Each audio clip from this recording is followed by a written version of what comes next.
get the crew together and come out here on, this is a beautiful Saturday afternoon in the first part of May, and we're standing on runway 35 here at the Wilgrove Airport off of Albemarle Road, and we're going to be talking about the history of this place a little bit tonight and talking to some of the folks that's been associated with this place that's been in business for over 50 years. It's a little bit of arguments about how long the airport's been here, but it's a good memory in a lot of people's mind, people that's my age that grew up around here and are interested in airplanes. And I think it's going to be a real good show to sit and catch some of the history while this place is still here, because in a couple of months there may be houses here, or it may just be closed down altogether, which it looks like that's going to happen.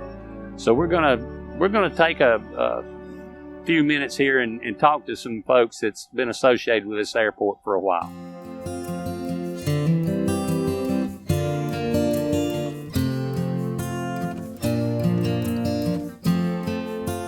Alan Cobb, who is the manager here at the airport and one of the pilots, and I walked in here and I was asking him about some of the t-shirts on the wall and the souvenirs he's got. Tell us about all this, Alan. Well, first off, the t-shirts are solo shirts. We cut, generally you cut the backs out of the student's shirt when he solos, and history behind that supposedly is that back in the day, everybody learned to fly in a tail dragger. They learned to fly in a tandem airplane, which means you sit front to back, not side by side. How many of these have there been over the years? Have you got any idea how many people lost their shirt tails here? I couldn't count them. Alan, we were talking when we were walking in the door about when the building here was built and the airport first was established, that some of the NASCAR guys actually had a hand in building it. Why was that? Well, I don't really know. I mean, it's just like I spoke about my buddy Melvin there is no longer with us. He was, I don't know anybody that flew out of here longer than he did. Well, I can remember in the early 60s when I was a kid, 11, 12 years old, Fireball Roberts, Joe Weatherly, Curtis Turner, those guys had their own planes, which was unheard of when they got interested in the flying end of it, and they saw that was so much quicker than driving from here to Texas to race or wherever. And I guess the Concord Airport wasn't there at that time, right? It was not. In fact, back in the early days, Bill Elliott had a friend that lived right down here on Wilgrove and Mint Hill Road. He kept a Volkswagen there. Bill Elliott would fly his Cessna up here to Wilgrove, get in the Volkswagen that the guy'd bring up here and leave him, and he would go to Charlotte to race. Well, that's cool. Was that the Cessna that was painted up with the Coors colors? I can't remember now. He did have one at one time, yeah. That's a cool story. There's a lot of good history here that needs to be shared, and it's a shame to see it come to an end because it's such a big part of your life.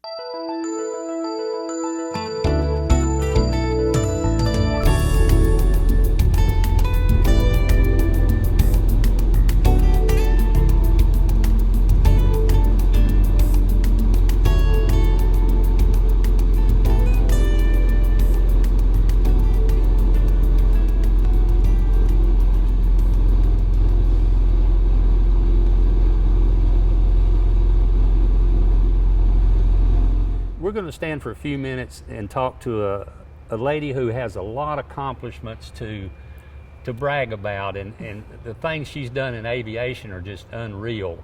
And I'm with Hope Edge, and we're out here at Monroe Airport, like I said. And Hope, how in the world did you ever get involved in this? That's a good question. You know, I didn't really grow up, aviation was not in my family, you know, I didn't have any other pilots. You know, that I really knew as a kid, but I kind of got into it later in life. I had a couple of friends who were flying and had their own planes, and so about 10 years ago, went up for my first flight and loved it, and you know, kind of got hooked on it. And I went up for another flight, actually at the beach. We landed in a grass strip near Topsail Island, and I thought, this is really cool. I mean, you can literally have the freedom to go wherever you want to go, and I just love that aspect of it. So after that, you know, it is a little bit addicting, and I signed up for my first, you know, lesson out at Wilgrove, and I didn't even know Wilgrove existed, and someone just happened to mention the name and, you know, give them a call and see what they can do. I didn't know it was located. And so I, went out there and I met Alan, who's great and very warm and inviting and welcoming. And oh, Alan's super.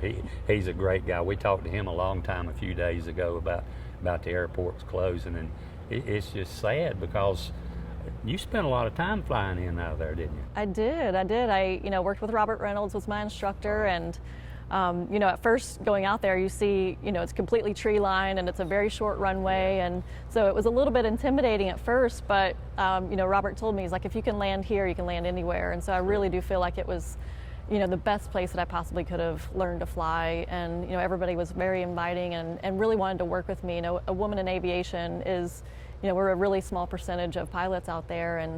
And I felt like, they wanted to see me succeed, and it was a good place for me to learn. Tell me about some of your accomplishments and your certifications. So I got my private pilot license 3 years ago, and I did all of that training there at Wilgrove.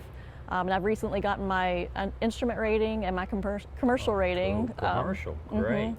My commercial certificate, and then I also got my seaplane rating a couple years ago before I started working for a company selling aircraft that was a amphibious aircraft. So. And you were showing us a seaplane over here, and so you work for the company that sells those aircraft. Great. Yeah. Great. So it's nice to do a mix of sales plus being able to do the demo flights and take people up for an experience is really.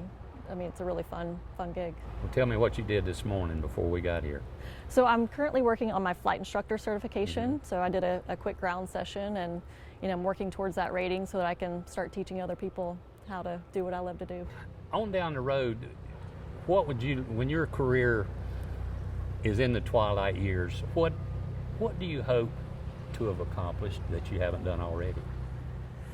I feel like it's wide open. I don't know exactly what my path is going to be, but I know that I love aviation. I'm excited about it. I'm passionate about it. I'm passionate about telling other people about it. Part of me getting my flight instructor certification is that I want to get more people to experience what I've been able to experience. I think a lot of people have in mind like, oh, that'd be really cool, but getting them to actually try it, because once you go up for one flight, not too many people say they hate it. I think that's terrific. So yeah, it's an open book. We'll see. Tell me about getting in and out of Wilgrove Airport. That had to be quite an experience, as short as it is. It is. It can be a little bit intimidating at first, but once I got used to it, it really just became comfortable for me. But I consider it a short-filled runway, and so we use 2 notches of flaps to take off to make sure we're climbing out of there and clearing the trees, and coming in for landing, again, short field. So I'm using full flaps, and I'm trying to really pick out a spot on that runway where I really want to be precise and land, and making sure you're clearing those trees. And it takes a lot of focus and attention for sure, but it's also a lot of fun. It's a nice challenge, versus a 7,000 foot runway. So I was watching you last night on YouTube, and everybody needs to go to YouTube and see this lady flying. She is amazing, but the way you circled around and you could see the airport in the distance, and I'm thinking, well, here's a whole lot of trees, and she just comes in and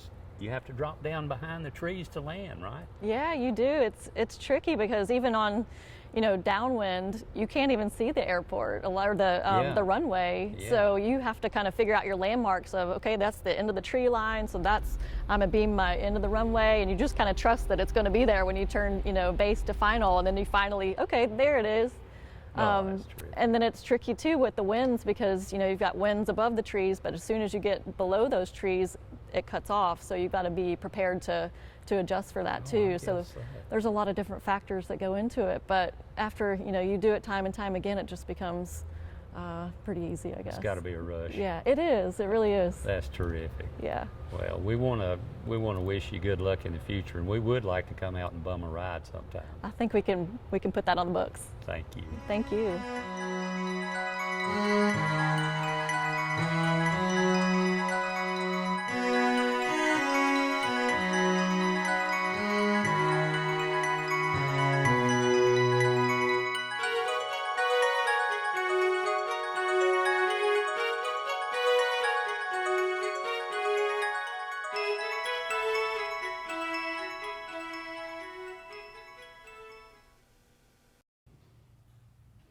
We've come down to Goose Creek Airport today, and down off Lawyers Road out of Charlotte, and a lot of the guys from Wilgrove Airport have moved their airplanes down here and put up new hangars on the place to keep their airplanes in. And we're talking to Randolph Scott. Randolph, we appreciate you coming out here on this hot Saturday afternoon. We're both standing here sweating, and I want to know a little bit about how long you've been flying and where you learned to fly. I've been flying about 15 years now. I learned at Wilgrove. Really gonna miss it. Was your plane the last one to fly out of there after it closed? Indeed it was. There you go. That's something to be proud of, isn't it?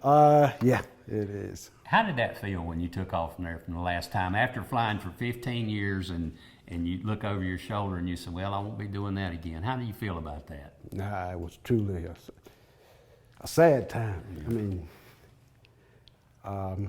like I said, since I learned that there's a lot of takeoff and landings at that spot, and then just going out and flying, I mean, there's a lot of takeoff and landing. I mean, I learned there. I learned from a lot of the older pilots. It was like a piece of home going away. There's so many people flew out there. We've heard the best stories over the last few months since we've been shooting this show, and it's amazing how many people did learn to fly out of there. Yeah. Okay, I've got to hear the story about your wife flying and how all that began and what her mother told her. Well, in her younger days, she always wanted to fly, and her mother told her that flying was something that men did, so she never pursued it. Now, was this after you had your license? Negative. Oh, before. I did not have, a license. So it was close to Christmas time, so I purchased her a few flight lessons, figuring she would, go out there and maybe get it out of her system, at least, and give it a try. She fell in love with it. She really did. She fell in love with it, and then while watching her take her lessons, our instructor asked how long did I think I'll be able to watch her and not get in that plane? And I told him not very long. And he started scheduling 2 hours for every week that we were out there. So she flew and I flew. And we both eventually got our license right there at Wilgrove. That's both incredible. pilots. That's incredible. How often do you fly together? Not a lot. She flies less now than I do. I got away from it for a few years and now getting back into it. She asks a lot of questions on what we're doing about the move and all, and it won't be long, she'll be back in the seat. That's great. Once you start taking lessons, what's the time period from the time you take your first lesson until, what's the average time until you solo? It depends on the actual students and how often you fly. I guess some people learn quicker than others.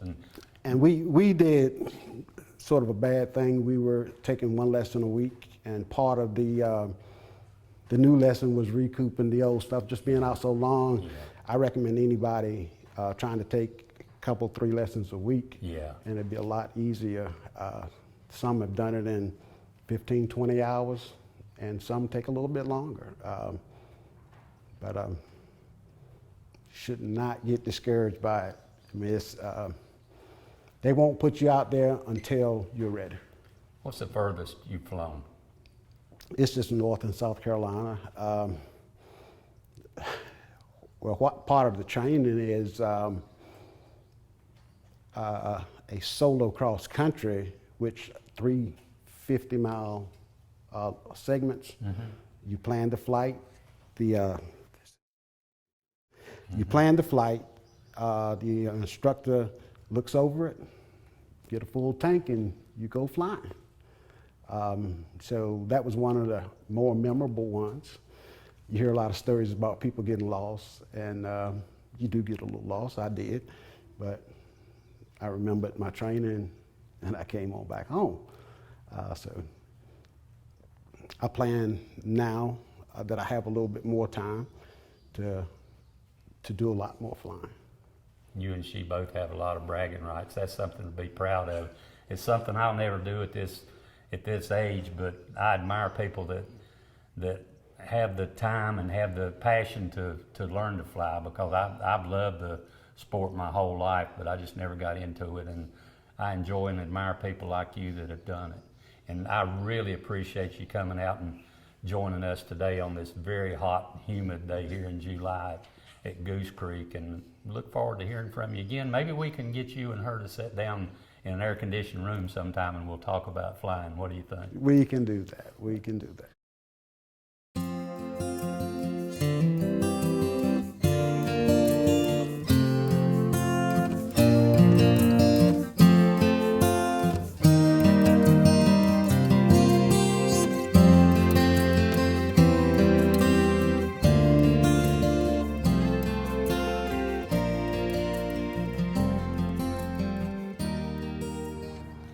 We're back out at Wilgrove Airport, and Alan Cobb was nice enough to put up with us again for another afternoon here, and we're going to be talking to Alan in a few minutes. But first, I want to introduce Dave Thornton, who was one of the instructors here, and he's got a lot of years of flying under his belt, a lot of years of instructing under his belt. Matter of fact, he was an instructor for Jim Wentz, our cameraman producer here at the show.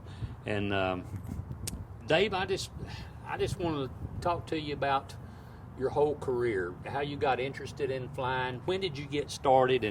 And start off telling us about the Sora Aero Club out at the UNCC. Okay, well, I've been interested in flying since I was about 4 or 5 years old, but didn't get into it until I was 35 when I started flying lessons. And when I got to be an instructor, I was instructed for Sora Aero Club at UNC. It was a nice little flying club we had there, 25 or 30, maybe close to 40 members at one time. And I was a flight instructor, or one of the flight instructors, so we had another one. And it did a lot of good for young people wanting to learn to fly. I did the Sora Aero Club, you know. We operated the plane as cheaply as we could and kept the club dues as low as we could. So it was a good thing, yeah. So you even had your own plane you kept out at Charlotte Airport at Thurston Aviation, right? Right. The club did. The club members owned the airplane. It belonged to us. It was a Cherokee 140, a basic trainer.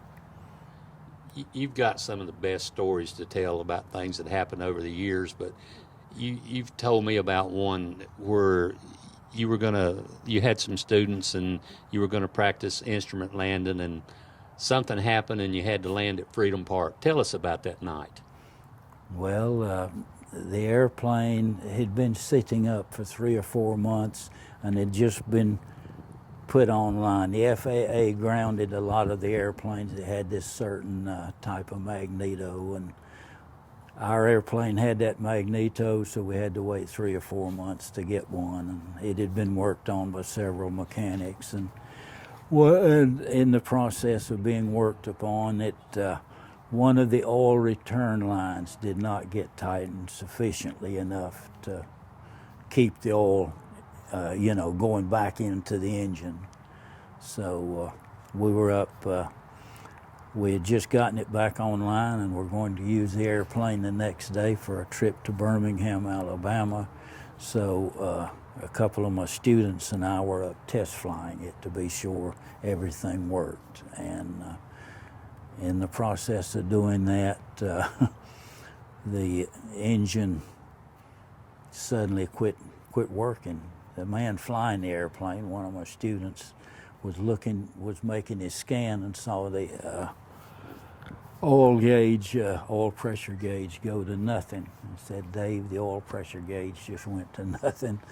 I said, let's hope it's the gauge and not the engine. So, And you were still here in Charlotte, right? oh, yeah, right here in Charlotte is where it happened. So anyway, it turned out to be that the oil pressure gauge was right, and we were soon out of oil. The engine started knocking, and it was night in the month of November, and so we had to, we were out in the Myers Park, Selwyn Avenue area, on the route, on the way to Douglas to practice instrument approaches, and the engine just quit, and so we had to find a place to land, and luckily the lights at Freedom Park were still on, so we ended up being able to land the airplane in Freedom Park. So, Man, that's incredible. So, oh boy, a miracle. and this was a retractable. It was a retractable gear, yeah. It was a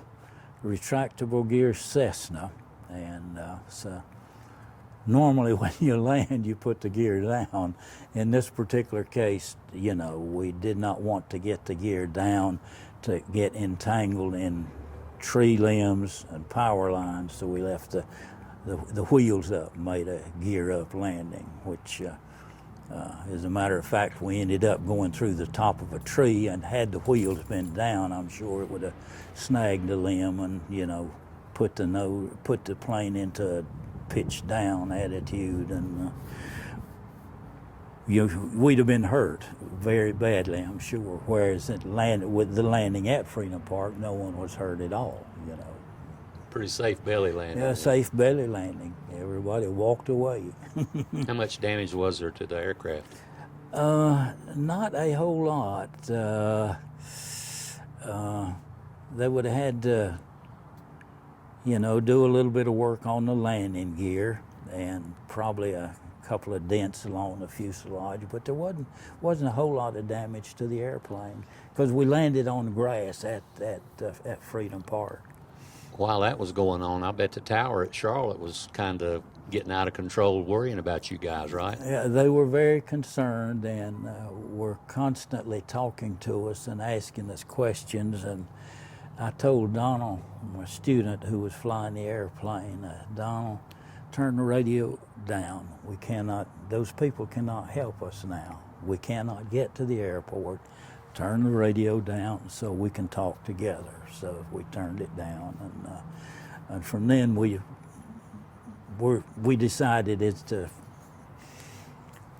decided we would land at Freedom Park because the lights were on, and from then we had to judge the approach and the landing, and we were able to plan it just right there, so, and got into Freedom Park. Miracle, thank goodness. That's incredible. Did your students go ahead and finish and become licensed then? Yes, they did. That's great. Absolutely. It did not discourage them at all, and it didn't discourage me because the plane we were flying that this happened with, we were going to use for a trip to Birmingham the next day.